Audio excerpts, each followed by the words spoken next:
Sige yan. So, again, starting over, the Titanic dataset, it's just a sample of 1,309 observations. So pag sinabing sample, when we say sample, it's just a subset of the whole set of all passengers. Okay. So we come up with these questions. Is the average of the Titanic passengers, by Titanic passengers, I mean the whole thing, not just the 1,309, is it equal to 30? So that's one question that we may ask.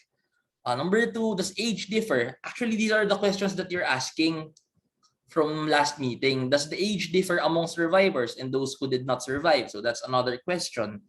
Is there a significant difference in the ages across different passenger classes? Another question, does the survival rate differ between males and females?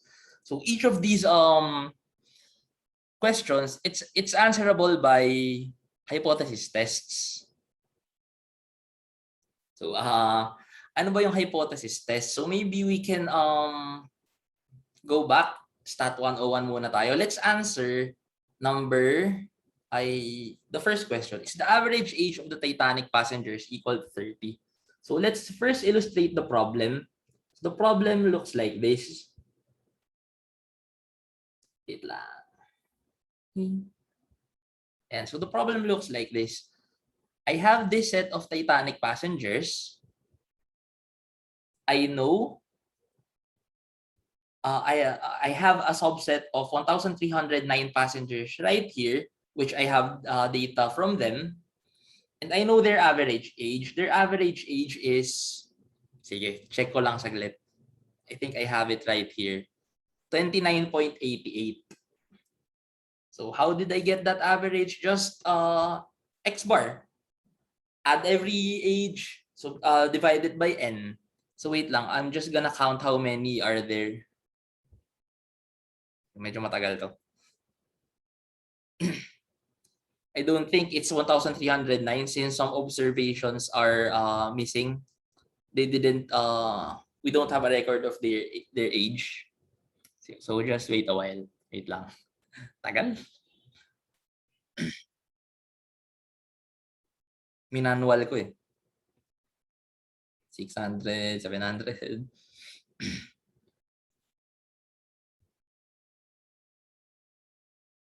800, nasa 800 pa lang ako. 900, 1,000. Sorry, minanual ko. 1, 2. Ayan. So out of 1,309, 1,046, only 1,046. So n equals 1,046 pala. So as I've mentioned, this is just a subset of passengers. So if you can remember your basic statistics, X bar is a statistic because it's a property of the sample. And then we have this number mu, which is unknown. It's called a parameter. It's a property of the population. So basically mu is the population mean, X bar is the sample mean. So now, the question in the previous slide is the average age of the Titanic passengers equal to 30. So it can be written as, is mu equal to 30? Okay. So given that I know X bar, is it enough evidence to suggest that mu is going to be equal to 30 or not? So that's how we formulate the null and alternative hypothesis. Is it equal to 30 or not? That's the question. Basically, we just translated this question into statistical notation. Mu is equal to 30 or mu is not equal to 30. And this one, it's supposed to be a review, so let me know if you need further details. But even if you have your software, even if you have your Statistica, Excel, and R, and SAS, you should know how to formulate hypotheses. So this is a key part of hypothesis testing. The software will only fast track the computations, give you the answer, but formulating the hypothesis is up to you. So let's do it manually muna.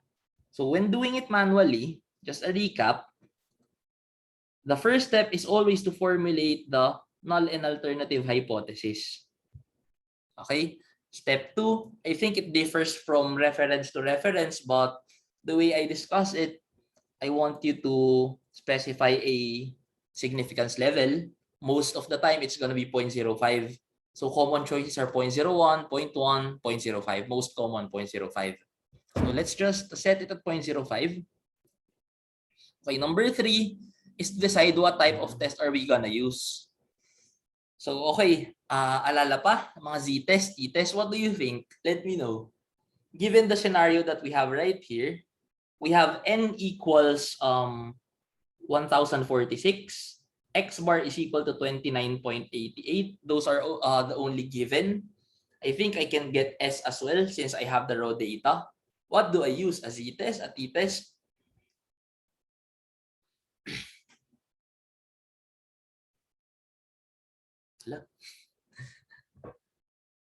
T-test. Meron pa bang ibang sasagot?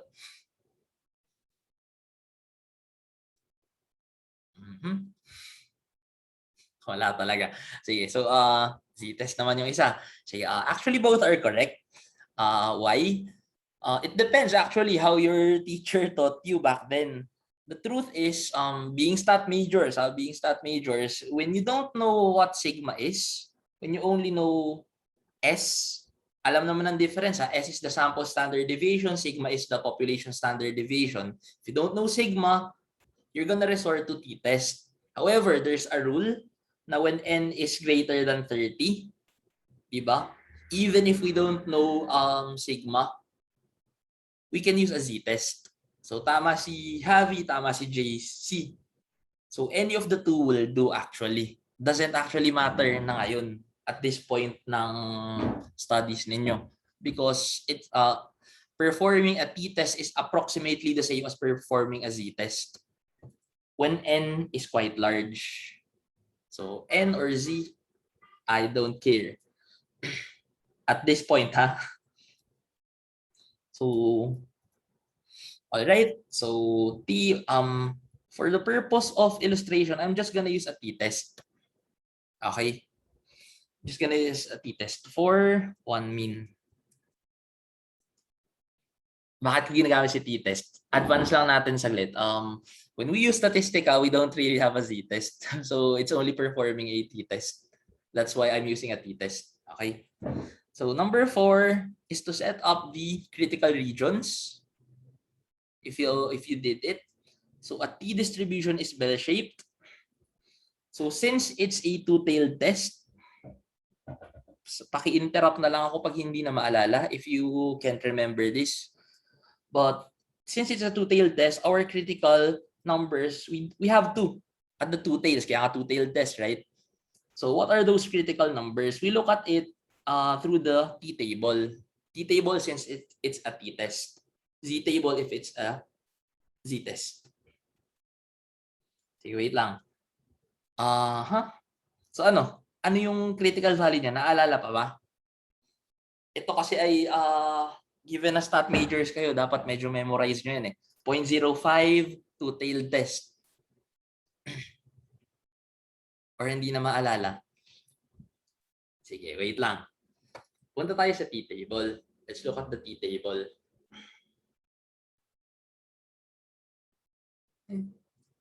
Wait lang. Medyo naglalag. T-table. If you're working, syempre may device kayo, you may search yung t-table as well. Any t-table would do. So this is the t-table. It looks like this. So all right. So the t-table, you have several entries defined by their rows and their columns. So basically, looking at the topmost na part here, ayan. Kita naman si cursor. It's a two-tailed test, so we're gonna look at that. And alpha is equal to 0.05. So we're looking at this column. Two tails, 0.05. Kita ba? Ayan. Two tails, 0.05. So we're looking at that column. And then, which row? We interpret yung degrees of freedom. So what's the degrees of freedom when using a t-test? T-test for 1 min in particular. It's gonna be n minus 1. I have a cheat sheet dun sa slides. It's gonna be n-1. So n-1 is 1045. Since there's no 1045 here, please take a look at that column, at our specified column right here. What can you observe from the values in that column, especially the last ones?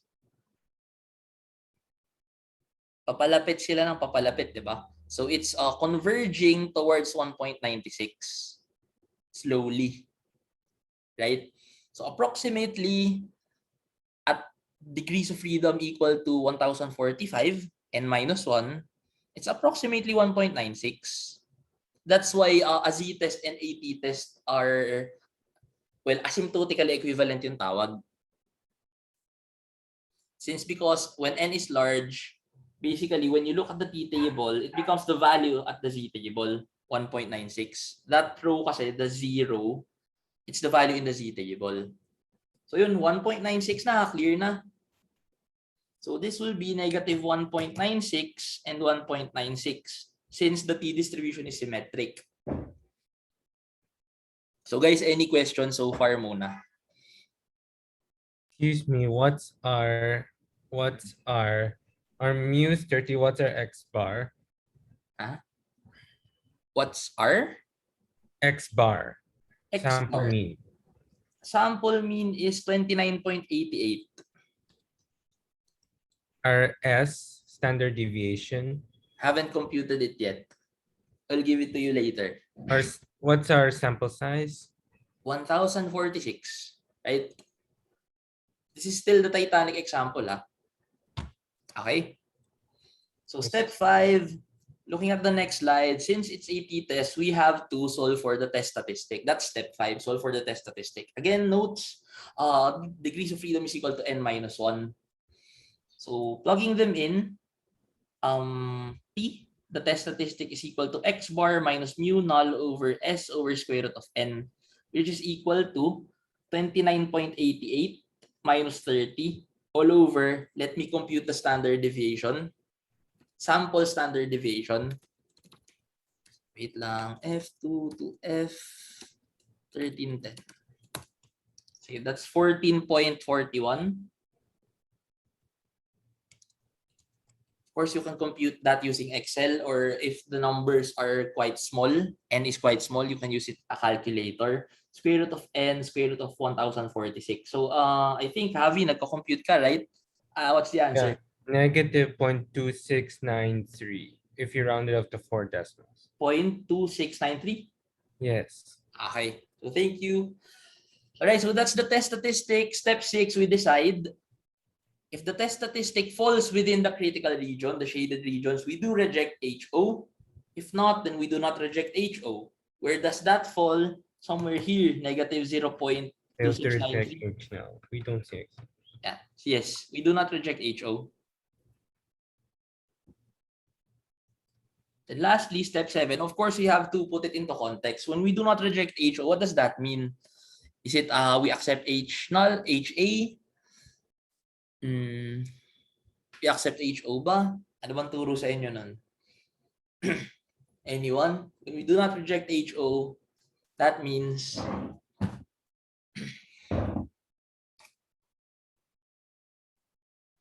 hello. Excuse me. So Happy. we can conclude that that the true mean of the ages of passengers in the Titanic is the average age of passengers in the Titanic is 30. Okay. So that's basically saying accept HO, right? So yeah. but Do not reject H now. Sige, wait. So Javi, let me just comment on that. So I don't know if how your past teachers taught you, but yun, my past teachers, when we say do not reject HO, we don't necessarily accept HO. That's why nga do not reject pa yung term niya. So when we say do not reject HO, basically ano bang ano dun? We're in a gray area. So basically we do not have sufficient evidence to reject HO. So it's not a definite conclusion that yes, mu is equal to 30, but rather we can't say mu is not equal to 30. So yeah, so that's how you conclude when it's do not reject HO, or basically you can always translate this. We cannot conclude that mu is not equal to 30. These two are the same. Diba? So yun, it's not a definite answer when we do not reject HO. But when we reject HO, reject HO, mu is not equal to 30. We're sure. We're confident with that. That's our conclusion. So clear naman. So this is how you do it manually. So what we're gonna do, yung Disney STAT203 is, you don't have to do everything by now. But you have to pinpoint, you have to know what's the test statistic, how to interpret results. So yun yung Disney STAT203. So all right, so let's just go back with these questions. So I want to ask you to do the same for numbers 2 to 4. So for number 1, mu is equal to 30, mu not equal to 30 are the null and alternative hypothesis. And we conducted a t-test for 1 mean. So class participation muna. What about number 2? How do I put that in this notation? How do I build my HO and HA with the question from number 2? And what test is appropriate for this objective?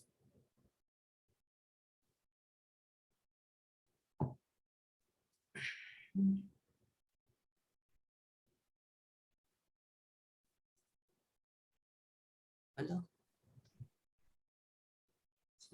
Excuse me. Yes, Shavi. Oh. So what? So so so our age now will be the age of survivors minus the age of those who did not survive is equal to 0. And the HA is age of survivors minus the age of those who did not survive is not equal to 0. Okay, so precisely. But you have to note that it's the average.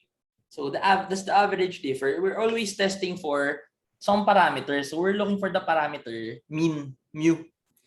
So, Mu of survivors minus yes. mu of non-survivors is Okay. equal to 0.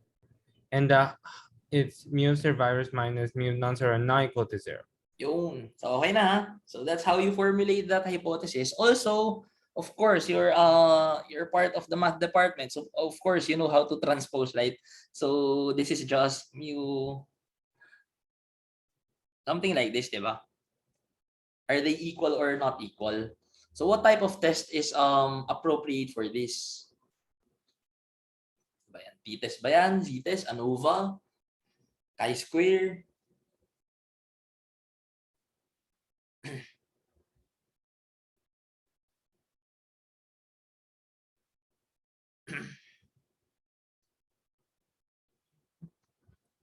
T-test. T-test, tama. Pero I think maraming type C t-test for 2 samples, right? So actually, we have 4 right here. So test for 2 means like what Javi has specified, mu1 minus mu2, where group 1 is survivors, group 2 is non-survivors. It's difference of 2 means, of course, lahat yan, apat na yan, difference of 2 means. But which among them? Is it gonna be number sinasabi na palang t-test, so is it gonna be this one? Wait. Naghang. Is it gonna be this one, or this one? 1, 2, or 3?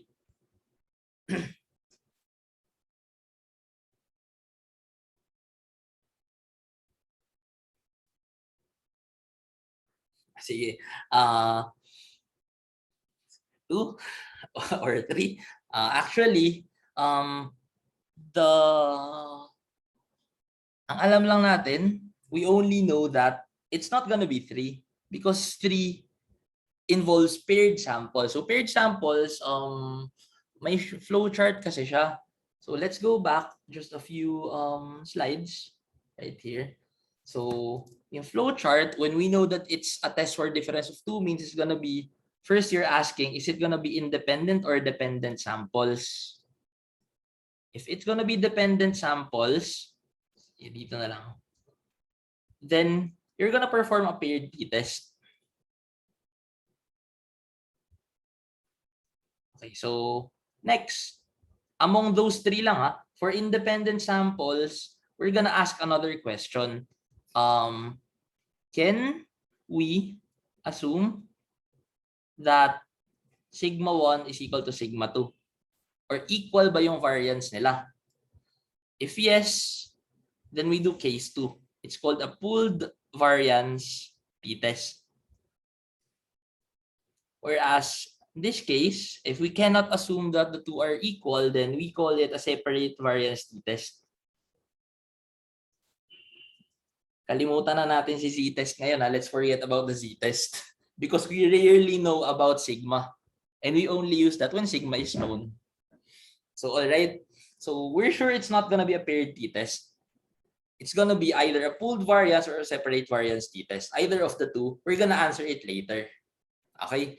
So, question lang, gets naman difference of independent and dependent samples. So, when we use dependent samples, observations are going to be paired. So, for example, I want to compare how you did improve from stat 201 to stat 203. Is there an improvement from your grade, stat 201 and stat 203? So each one of you, let's say, Javi,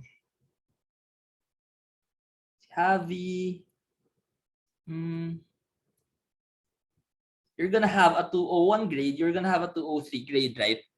So if I'm gonna compare those two columns, each of you have scores for 201 and scores for 203. So those are paired samples. There's a correspondence between observations from the row 201 and from the row 203. Okay? And in this case, since there's no correspondence naman, di ba, between survivors and non-survivors, there's no pairing. So it's gonna be an independent samples t-test. So okay na. Independent samples t-test. So we're clear with number 2. How about number 3? Is there a significant difference in the ages across different passenger classes? So we have 3 passenger classes, right? So how do we formulate HO and HA for this? Let me erase this. Let's answer number 3.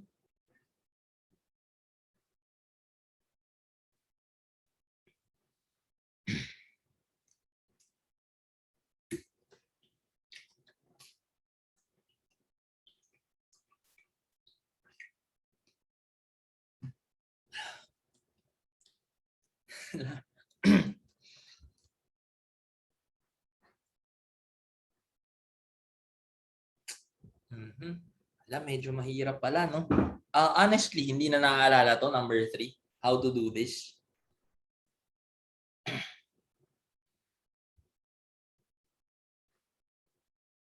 Hindi ko kasi alam kung nahihiya kayo sumagot or ano. Go. You may use the bathroom. Kaya yun. So, hindi ko lang kung nahihiya kayo or ano, ayaw nyo lang sumagot or hindi nyo na talaga naalala. But number 3 ba?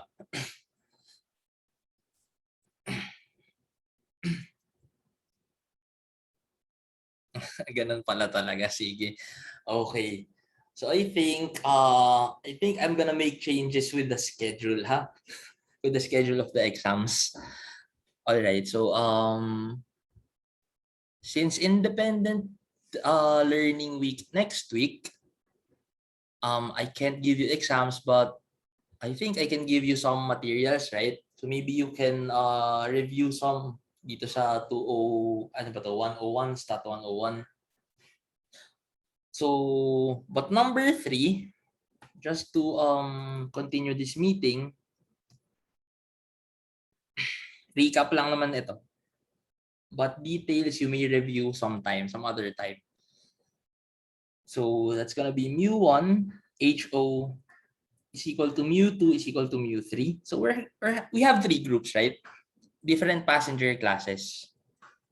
Oops. HA, common mistake is to write mu1 not equal to mu2 not equal to mu3. So this expression states that they're all different from each other. Okay, they're all different from each other, mu1, 2, and 3. But to say that there's a significant difference, at least one lang. So I hope this kind of refreshes your stat 101 or stat from senior high. At least one mu I is different. So that's how you say that there's a significant difference, okay? So no significant difference, there's a significant difference. All right. So next, what type of test are we gonna do? So when comparing multiple means, we're gonna use the analysis of variance or ANOVA F test. That's how we call it. So ANOVA. I thought we could proceed with everything not today, but I think I'll postpone some. And then number 4, does the survival rate differ between males and females? So ako na muna ulit dito. This problem can actually be translated kasi survival rate, it's not gonna be averages, right? So survival, the variable survival, it's gonna be ones and zeros. Did you survive or did you not? Right? So it's a categorical variable, but I can calculate rates or proportions. Proportions of survivors among males, proportions of survivors among females. So it's gonna be P1 is equal to P2, P1 not equal to P2. And from senior high, from Stat 101, a z-test is done in order to answer this. But alternatively, since we're comparing proportions, we can also use a chi-square test. Okay, so a chi-square test. So this is a t-test for one mean, t-test for two means, ANOVA, and then chi-square. And I hoped we could proceed with everything today, pero baka hindi pala. Maybe we cannot. So let's just proceed with t-tests, all right, using Statistica or Excel. So okay naman. Sige. Going back to our example kanina, example on number 1, we did 7 steps, right? But familiar kayo with the p-value? So the p-value, it's a quantity. So sige, discuss natin ulit. Balikan natin yung example. So let me just write everything again. HOHA. Number 1 ulit ha. Mu not equal to 30. Number 2, t-test. For 1 mean, 3. Ay, baliktad ako pero go lang. 0.05. Number 4. Oops. Critical region. It's not gonna be negative 1.96. 1.96 here. 5 t is equal to x bar minus mu null, or ano yung na-compute ni Javi? Naalala nyo ba? 2936 ba? Something like that. Number 6, reject HO. Excuse me. Yung p-value na compute ko, negative 0.2693. Yun, thank you. 2693. Number 7, I do not reject HO pala. Conclusion. Okay, so alternatively, if we don't want to compute for this one, the critical values, we can use the so-called p-value approach. The p-value, you're not supposed to calculate it when you're in senior high, when you're in Stat 101. A computer really gives this generally, yung p-value. But how do we interpret it? So a p-value, this one, yung test statistic ni Javi, 0.2693. It's somewhere right here, right? 0.2693. So somewhere here. So the p-value is the probability of observing something less than negative 2.693. So I'm gonna shade it green. What's the area of this region? That's the p-value. Okay. So I hope I don't have to recap this kasi this is from even earlier stat probabilities. But the p-value is just that shaded area. And you're not supposed to compute it naman in this course. So you'll be given a p-value. And then how do we interpret the p-value? So the p-value, if it's less than alpha, whatever alpha is, in this case 0.05, then we reject HO. That's the rule. Commonly used rule. When p-value is less than alpha or when p-value is small, we reject HO. So in this case, yung p-value natin for sure will be greater than 0.05. And let's check mamaya. Let's check later using Statistica or Excel. Okay. So if walang questions, let's proceed with the software na. Or meron pa bang questions?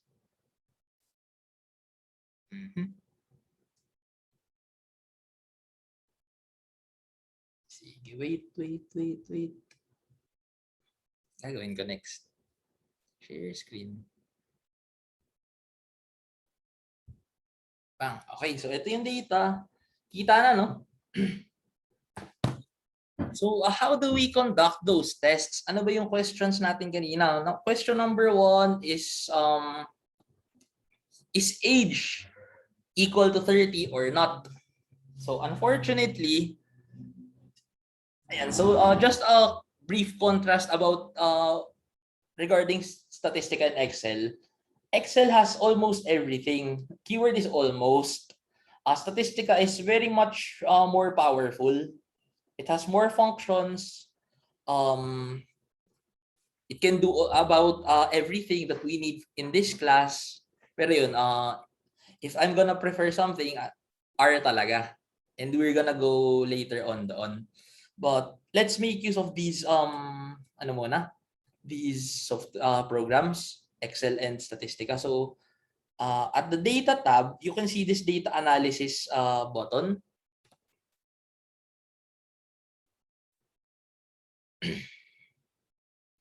Sige, does everyone have this data analysis?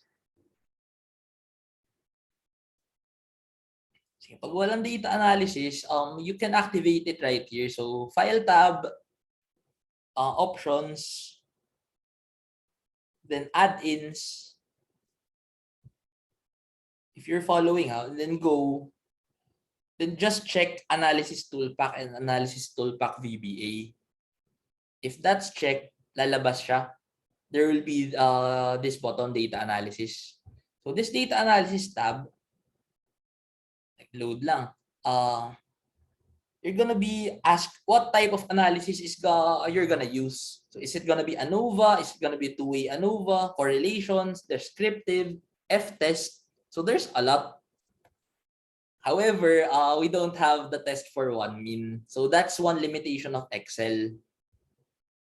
Okay. So since it's a limitation of Excel, maybe we can use Statistica. So before we proceed, I really want to close. No changes. How do we load spreadsheets? This is like Excel as well, but with a lot of functions for statistics. So file, just open your CSV file or whatever spreadsheet you have. So I want to open Titanic, delimited. Of course, you can read these options, but I want to take variable names from the first row in the file so that the first row will be variable names. At least that. So we'll have this spreadsheet. So we have this data set. It's the same format as Excel. Let's ask the question again. Is age among all passengers equal to 30? So basic statistics. So something like Excel data analysis as well. So which among here do we do? So it's a t-test, right? What we did was a t-test single sample. So self-explanatory, just choose t-test single sample. I want the specify the variable. It's gonna be age, the variable age. Okay, test all means against what's the hypothesized age. I'm testing if it's 30 or not. So just specify them. And then summary or summary t-test, both.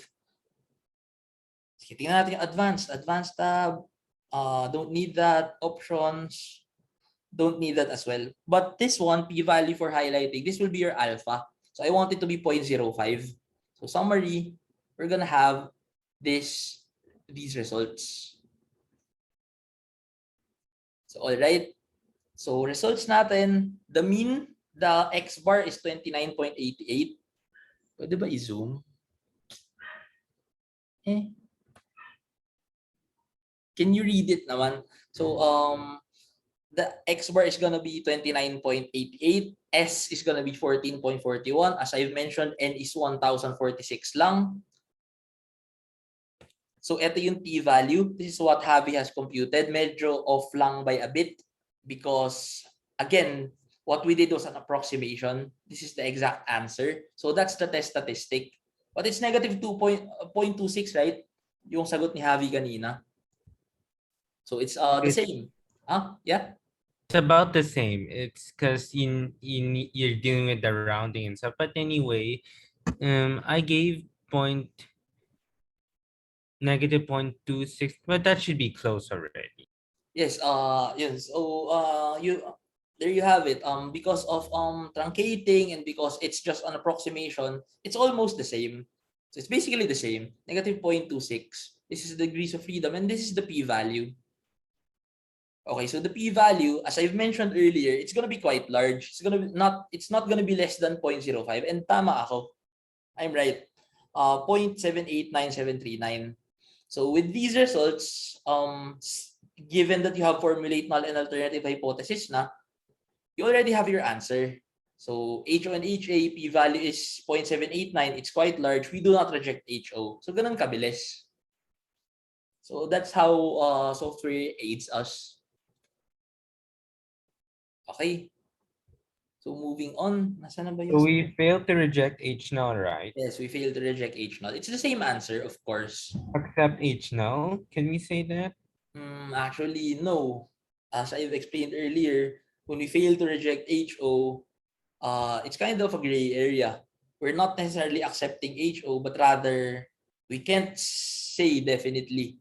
Because I took college statistics in grade 12, advanced placement, because I was in an international school. That's what I was taught. That's what I was taught back then. That's why I'm asking about it. And so let's change it a bit. It's you can't actually say that mu is equal to 30 with certainty, right? Just imagine, it's 29.88.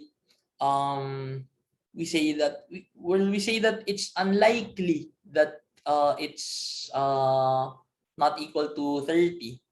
So there's a bit of uncertainty pa rin. All right.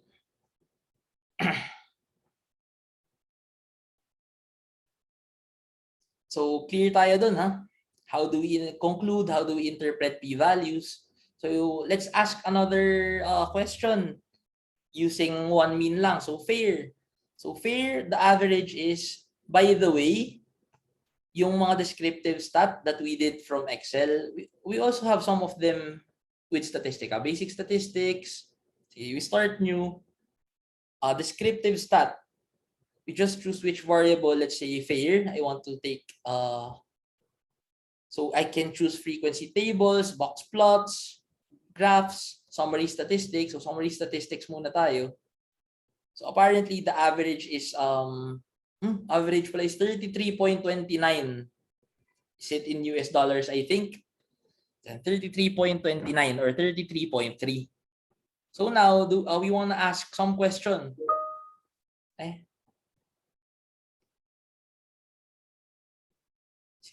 Let's ask another question. Is the average fare for all Titanic passengers, ano gusto nyong i-test na hypothesis? Is it equal to around 35?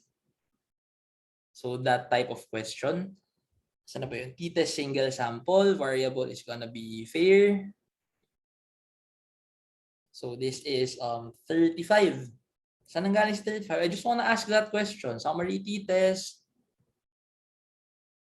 Yan. So as we can see, p-value is larger than alpha, larger than 0.05. We fail to reject H null. We cannot say we cannot say it's unequal to 35, our hypothesized mean. So kita naman, that's the test statistic, that's the degrees of freedom, p-value, and so on. Okay?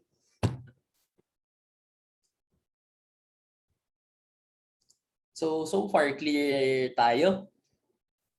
Any questions so far? It's just a hypothesis test for one mean pa lang, ha? Okay, so moving on, let's move to question number 2. I think nandito naman yung slides. And question number 2 is, does age differ among survivors and those who did not survive? Alright, so let's do it first in Excel. I think kaya gawin ni Excel to. And so we have age and we have sex. Those are the two variables. Ay, ano yung tanong ko? Age among survivors pala. So we have age and we have survive. These are the only two variables we need to answer that. So let's see if Excel can do this. So data analysis, of course, we have already picked it out earlier. It's gonna be a t-test, either of the two, pooled variance or unequal variance. So most of the time, what we do as a preliminary step is perform an F-test. So an F-test is basically the question, are the two variances equal or not? Diba that's the deciding factor? If the two variances are equal, we use a pooled variance t-test. If the two variances are unequal, we use this separate variance t-test. So we do that for preliminary step.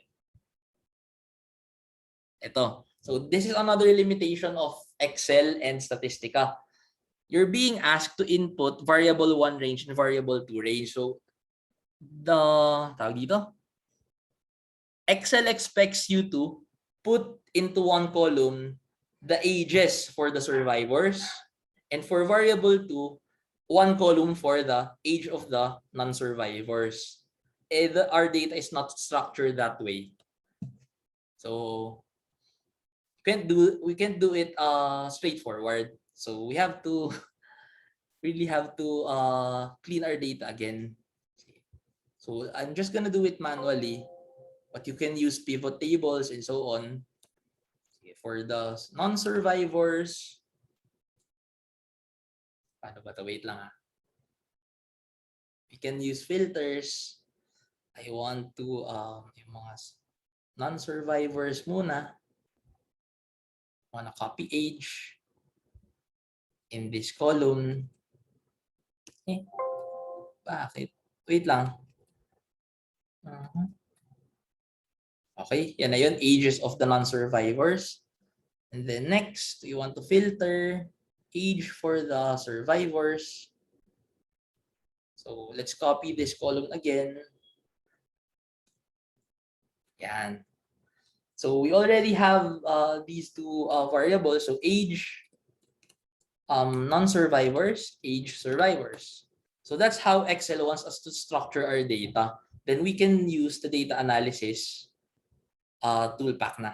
So F-test for sample variances, I think we can stop dito sa part na ito.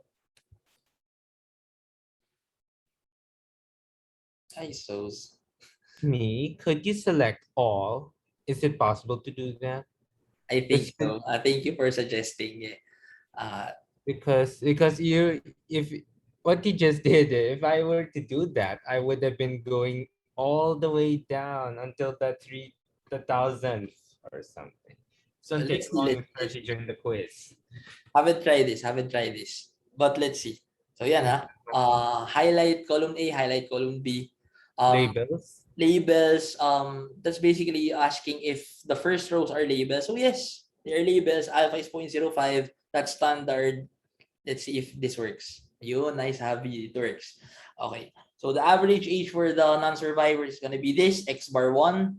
Average for survivors, a bit lower, at 28.9. So that's descriptive statistics, but inferential, does it hold for the all passengers, since we only have 1,309 passengers, 1,046 lang yung may age. So first, this is the F test. So p-value is given by this. So p-value yan. 0.03. So Since that means 0.03 is less than alpha, diba?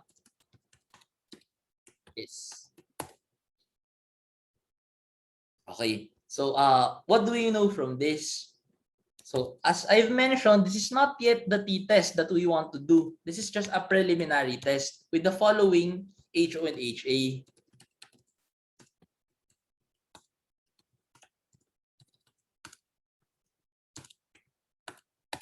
Is sigma 1 equal to sigma 2 or sigma 1 not equal to sigma 2? With an alpha of 0.03, we reject HO. Medyo ganun kabilis yung decision natin right now. We don't have to do the manual illustrations, manual computations. So we reject this. Sigma 1, we conclude that sigma 1 is not equal to 0.2. When we reject HO, it's definite. When we do not reject HO, we have some uncertainty. Yun na, just so we're clear. So we conclude that sigma 1 and sigma 2 are unequal. So with that, going back to our question is, does age differ between survivors and non-survivors? So data analysis na tayo. So sa data analysis, since we have just concluded that the two variances are unequal variances. So we select that variable 1 range. Again, Excel wants you to present your data this way. So unequal variances, yun pala. Pwede nga pala, no? Nice. So you can din po, control shift down. Hindi, pag control shift down kasi mangyayari sa blank lang siya titigil. Mag-stop po din sa blank. Pero pag dinown po ulit, ganun lang din po. Ganun? Galing talaga. Very nice. Bakit ayaw? Pero nag-work po siya nung ginawa po namin yung sa Titanic. Ayan mo na, click na lang natin. Still the same time naman, di ba? We can click it. Maybe it doesn't work for me. Yan. Sige, next. And HS. Okay.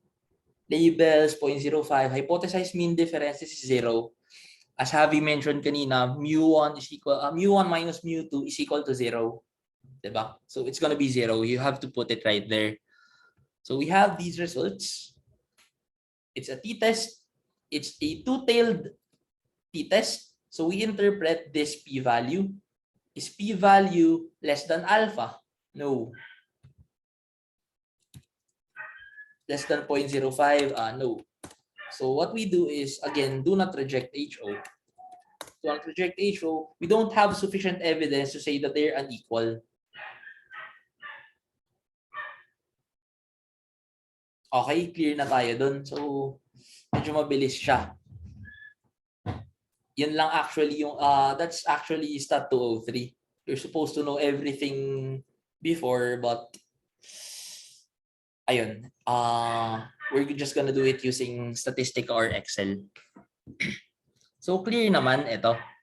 So, we just answered two problems. T-test for one mean, t-test for two means. Okay, let's just use Statistica naman. So using Statistica, answering the same problem, is it gonna be the same age ba for survivors and non-survivors? Let's see if we have to restructure the data set yet again. So basic statistics, start nyo na lang. It's gonna be t-test. Either in it's independent samples, we're sure by now. Is it gonna be by groups or by variables? So actually by group siya.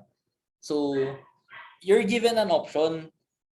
Are used to in independent samples by groups, you're gonna select your dependent variable, the one being compared, that's age, and the grouping variable that survived.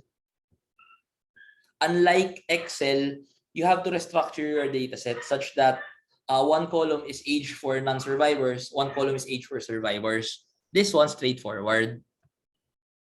Okay. So for group 1, 1. So group 1 is the survivors, group 2 is the non-survivors. Then summary t-test na agad.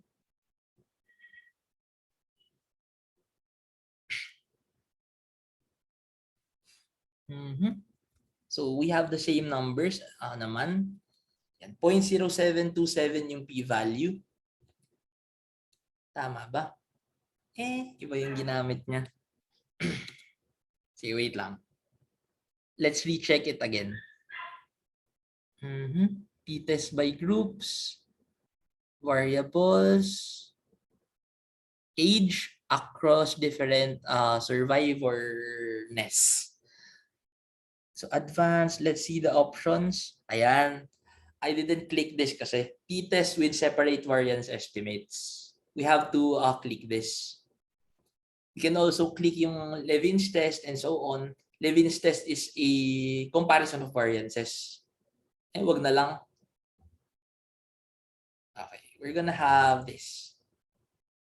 So, ayan. This part, these 3 columns, these are the separate variance t-test results. So 0.076958 from Excel, 0.076958. That's exactly the same answer. Then what about this, yung p-variances? That's our decision-making process in when is it separate variance or pooled variance? So ito na lang, separate variance siya. We already know we have the same p-value. We do not reject HO yet again.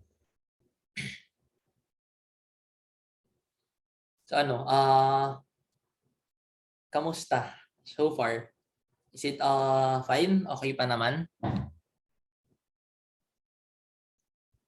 Sige. If walang questions, paano kaya? So we still have a bit more to discuss. We have the ANOVA, we have the chi-square test, we still have correlation and regression.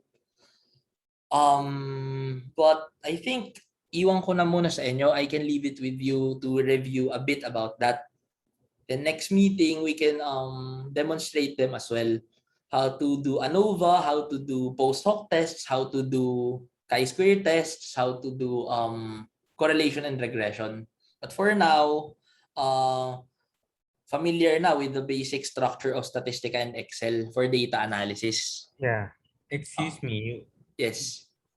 Like thinking about what you mentioned about ANOVA, post-hoc, will we be expected to know this for the quiz on December 2?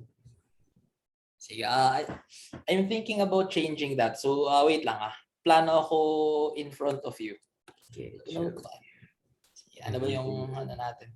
So we still have this November 18 today, November next 23 November. Sige, stop record muna ako.